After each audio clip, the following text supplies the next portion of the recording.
Health news మీకోసం.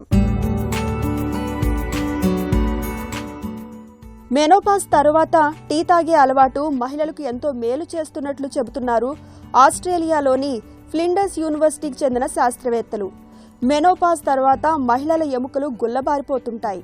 దీనికి tea కాఫీలు తాగడానికి ఏదైనా సంబంధం ఉందా అనే ప్రశ్నతో 10,000 మంది పైన శాస్త్రవేత్తలు పరిశోధనలు జరిపారు. అందులో తేలిందేమిటంటే మెనోపాజ్ తర్వాత ఆడవాళ్లలో ఈస్ట్రోజన్ స్థాయిలు భారీగా తగ్గుతాయి. దాంతో ఎముకల్ని గుల్ల చేసే ఆస్ట్రోక్లాట్స్ అనే కణాలు పెరిగి వాటిని విరిగిపోయేలా చేస్తాయి. ఈ పరిస్థితికి తోడు తరచూ కాఫీ తాగేవారిలో కెఫిన్ అధికమై అది ఆహార పదార్థాల నుంచి మనకు కాల్షియం అందకుండా చేస్తుంది. దీంతో ఎముకలు మరింత బలహీనం అవుతుంటాయి.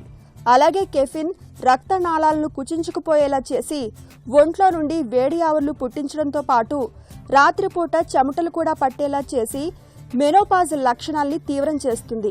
అదే టీ తాగేవారి విషయానికి వస్తే టీలోని కెటాచిన్స్ అనే యాంటీ ఆక్సిడెంట్లు శరీరంలోని ఆస్ట్రోబ్లాట్స్ అనే కణాలను ఉత్తేజితం చేస్తాయి. వీటికి ఎముక సాంద్రతను పెంచి అవి అరగకుండా చేసే గుణం ఉంది. అంతేకాదు మోకాళ్ల నొప్పులను కూడా తగ్గిస్తాయి. అందుకే కాఫీ కంటే టీ మంచిదని అంటున్నారు శాస్త్రవేత్తలు. ప్రత్యేకించి గ్రీన్ టీ లేదా హెర్బల్ టీల్లో ఉండే పాలీఫెనాల్స్ రసాయనాలు ఎముకల క్షీణతను అరికట్టడంలో మరింత సమర్థంగా పనిచేస్తాయని నిపుణులు చెబుతున్నారు.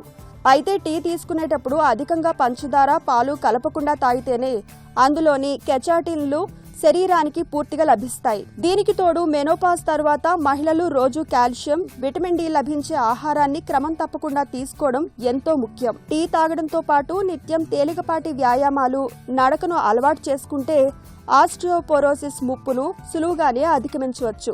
అయితే టీ మంచిదని అతిగా తీసుకోకూడదు. రోజుకు 2 నుంచి 3 కప్పులకు పరిమితం కావడం శ్రేయస్కరం.